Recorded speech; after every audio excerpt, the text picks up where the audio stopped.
Viva o GT! Viva o GT! Viva o GT! Caras e caros amigos, camaradas e companheiros, é com uma sensação de grande satisfação e orgulho que olho para esta mancha humana de trabalhadores, reformados e pensionistas, homens e mulheres, jovens e menos jovens, trabalhadores do setor público e empresarial do Estado, do setor privado, todos juntos, imbuídos do mesmo espírito, comemorar o Dia do Trabalhador, a festa do trabalhador, aqui e em muitos outros lugares do mundo livre, onde não existem mordaças que nos impeçam de afirmar bem alto o valor do fator trabalho e a nossa constante e incessante luta pela sua valorização. Hoje, como há 40 anos, festejamos o 1º de Maio. Somos muitos aqui em Belém, num local mítico para os portugueses e para o nosso país. Daqui partiram rumo ao desconhecido, mas com os corações carregados de esperança, muitos dos nossos compatriotas, que há quase 600 anos foram os portadores da primeira globalização. Aqui se honra e enaltece a memória da grande gesta dos descobrimentos, aqui junto à Torre de Belém. Aqui se perpetua e honra, atrás deste palco, o sacrifício de todos os que, jovens e ao serviço da pátria, tombaram numa guerra injusta e cruel, que teve o seu fim com a alvorada de abril de há 40 anos.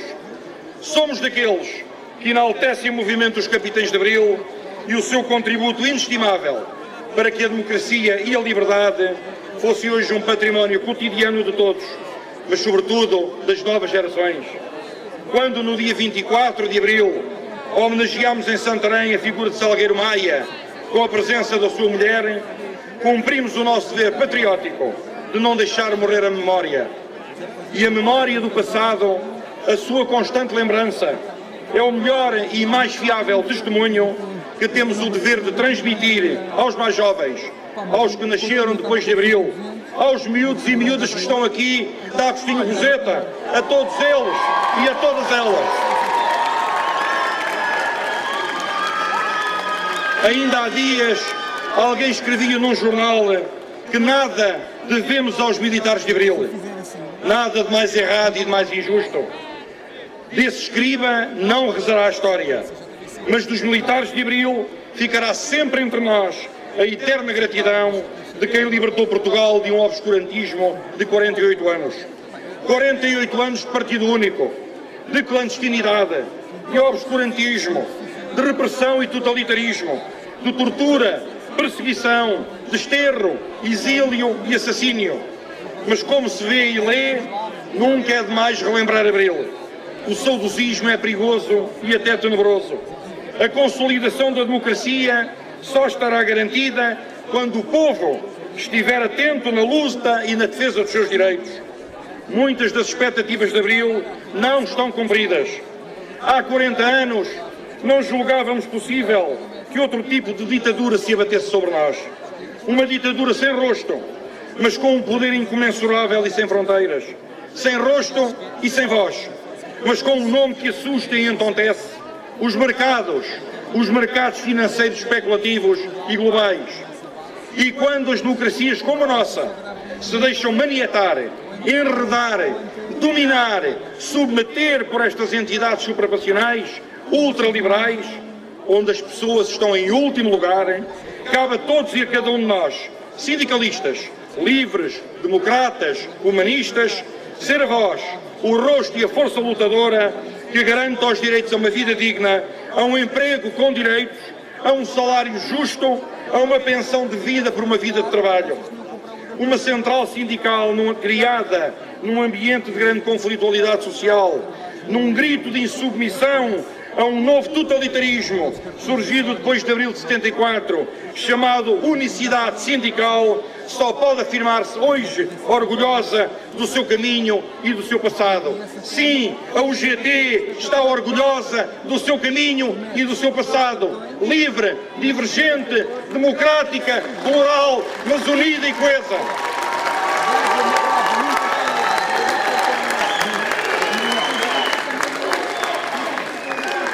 A UGT está orgulhosa dos acordos que celebrou e das greves que convocou, da sua permanente disponibilidade para a concertação social e o diálogo social, para os compromissos e os consensos. Mas consensos não significa abdicar de lutar pelos direitos que conquistamos ao longo destes 40 anos. Consensos significa contestarem antes de concordarem, lutar por aquilo que entendemos justo e correto, lutar pelos nossos direitos, porque sabemos que também temos deveres. E esses são-nos impostos pela lei e, pasme-se, por entidades externas que põem em causa a nossa soberania. Sempre batemos o pé à Troika. Fomos dizê-lo ao FMI nos Estados Unidos. Reafirmámo-lo nas reuniões onde tivemos a oportunidade de estar frente a frente com os representantes burocratas das entidades financeiras internacionais, verdadeiros agiotas que não se preocuparam nunca com o empobrecimento dos portugueses e a violentação dos seus direitos, que à luz da Constituição julgávamos perenes e imutáveis. Os cortes nos salários dos funcionários públicos, a desvalorização dos trabalhadores, o encerramento dos serviços públicos, o abandono das populações do interior à sua sorte, têm sido as marcas das políticas deste governo na história recente do país. E se é verdade que a Troika tem tido uma postura cruel, negra e desumana no que aos sacrifícios dos cidadãos diz respeito, não é menos verdade que os governos são eleitos democraticamente pelos cidadãos para os governar bem e de forma justa e equitativa. Não podemos, infelizmente, gabar-nos desta atuação nos últimos 3 anos. A discursos mobilizadores de que tudo está a correr bem, de que temos um cenário maravilhoso e que vamos ter crescimento económico, assiste a um número insustentável de desempregados em Portugal, mais de metade dos quais não têm qualquer apoio social do Estado. O recurso à imigração tem sido a mais sustentável forma de fugir do desespero, fugir da pobreza, fugir da iniquidade, fugir da desigualdade, da falta de esperança e da ausência de expectativas de futuro. Os cortes dos salários, das pensões e dos complementos de reforma são o dia-a-dia de milhares de trabalhadores e pensionistas. Perguntem aqui hoje aos nossos colegas do setor empresarial do Estado, aos homens e às mulheres da Carris, do Metropolitano, do CTT, se estão satisfeitos com a corte das suas pensões. Algumas delas atingiram 50% do seu rendimento disponível em 2014. Perguntem aos pensionistas deste país se estão satisfeitos com o cenário que lhes é colocado, se é esse crescimento económico e é essa capacidade de luta que o Governo lhes dá. Perguntem-lhes se querem evoluir ou se querem retroceder. Perguntem-lhes o que pensam da nova investida do Governo e dos empregadores para prolongar até final deste ano o corte dos valores do trabalho extraordinário. Perguntem aos sindicatos dos transportes da UGT porque é que assumiram ontem a completa rejeição perante tal possibilidade. Eu quero aqui afirmar, em nome da UGT, que não trairemos os nossos filiados em todo o setor dos transportes. Não haverá condescendência nesta matéria, como não haverá noutras.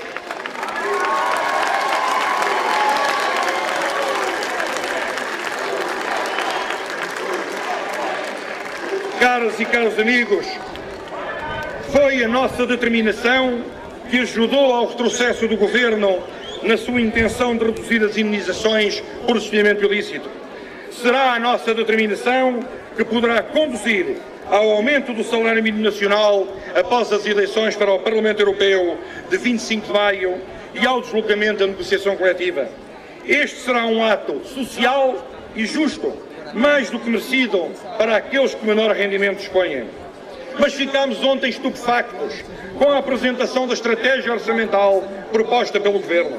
Como é possível pensar sequer em aumentar o IVA para os 23,25%? Será que é para dar a machadada final no setor da restauração e lançar para o desemprego mais alguns milhares de trabalhadores e lançar para a insolvência centenas de microempresas do pequeno comércio? A subida da TSU em 0,2% anunciada em vésperas do 1º de maio, como poderá ser entendida pelos trabalhadores? Um presente para o 1º de maio? Mesmo para garantir a sustentabilidade do sistema de pensões? Não se lembra ao Governo da enorme e espontânea manifestação, a maior dos últimos anos em Portugal, em setembro de 2012, contra o aumento da TSU? Para que esta vontade de afrontar os portugueses? Para quê? Para que serve o aumento do salário mínimo em 15 euros, se será engolido parcialmente e de imediato pelo aumento da TSU? Mas afinal, tal como no passado, por que não dialoga o Governo connosco nesta matéria tão sensível? Sempre estivemos envolvidos nas reformas produzidas na Segurança Social. Por que não agora? Porque se decide a reforma da Segurança Social nas costas dos trabalhadores. Que compromissos é que estão subjacentes a estas decisões? Servem para agradar a quem? A Troika não se vai embora a 17 de maio. Então quem é que está por detrás de toda esta campanha? A Segurança Social é dos trabalhadores. É alimentada pelos seus descontos e pelas empresas. É nossa. Não pode nenhum governo apropriar-se daquilo que não é seu. Porque se assim for, estaremos perante um esbulho, uma apropriação indevida, um roubo.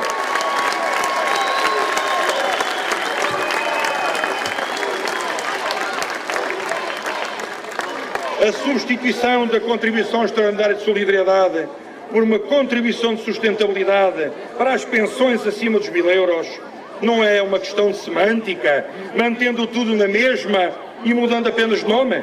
O que era transitório e excepcional passa agora a definitivo, mas mantendo a gravidade dos cortes para sempre nas pensões. É este o respeito, é este o futuro dos pensionistas em Portugal? Afinal, que reboçado é que deram ontem? Mais cortes na SES, mudam-lhe o nome, mas mantém-se o corte. Temos que dizer não e aguardamos que o Tribunal Constitucional reponha a verdade em relação à contribuição extraordinária de solidariedade. Tudo faremos para despoltar e desmontar esta maquinação criada pelo Governo. Caras e caros amigos, retomando a questão do salário mínimo nacional, por que não toma o Governo a decisão de aumentar? Há quantos anos não estão os parceiros sociais de acordo nesta matéria? E agora que até estão de acordo, o que é que espera o Governo? Querer enxertar mais matérias num eventual acordo de concertação social para agradar às entidades empregadoras, para além do SMN, é um desrespeito e uma violência para quem tem sofrido tanto nos últimos 3 anos, os trabalhadores portugueses, hoje aqui tão bem representados em Belém, nesta festa do 1º de Maio da UGT. Porque falar em política deveria ser equivalente a falar a verdade. Hoje assistimos à situação tantas vezes caricaturada. O que hoje é verdade, amanhã é mentira. Os portugueses estão cansados de sacrifícios, tantos e tão injustos sacrifícios. Merecíamos outras políticas, uma clara sensibilidade social, que privilegiasse o respeito por quem trabalha arduamente para merecer o seu salário. Não nos podemos conformar com este estado de coisas. Caros amigos, a democracia constrói-se todos os dias, por cada um de nós, na família, na escola, na empresa. Os sonhos de há 40 anos mantêm-se intocáveis. Um Estado Social que nos garanta, com o dinheiro dos nossos impostos, um Serviço Nacional de Saúde, uma escola pública para todos, um regime de segurança social equitativo, que respeite os direitos adquiridos ao longo de uma vida de esforço e sacrifício. Um verdadeiro Estado Social pelo qual os capitães de Abril lutaram e que os portugueses consagraram e consolidaram. Hoje e aqui reafirmamos, a UGT está unida, como comprova a vossa presença, coesa, assumindo na íntegra o seu passado, como demonstra a presença aqui de antigos dirigentes como João Proença, como Torres Couto, como João Dias da Silva, como muitos outros que quiseram estar presentes nos 40 anos do 1º de Maio em liberdade. Se a nossa disponibilidade para o diálogo nunca foi posta em causa, queremos afirmar que essa disponibilidade também se irá verificar na mobilização dos trabalhadores portugueses para a luta contra os esbulho de direitos, as perdas salariais por via dos cortes, a nossa perda de soberania aceite submissamente perante a Troika. E se a Troika se vai embora em 17 de maio, porquê estes esmagamentos portugueses? Porquê mais sacrifícios? Porquê mais impostos? Porquê mais contribuições extraordinárias? Porquê a subida do IVA? Porquê é que não sobe o salário mínimo nacional logo após as eleições europeias no mês de junho? Porque estamos perante uma agenda ideológica que quer desbaratar as conquistas de Abril e empobrecer os trabalhadores através da diminuição dos seus rendimentos. E a isso nós, o GT, dizemos basta, basta, basta, basta, basta.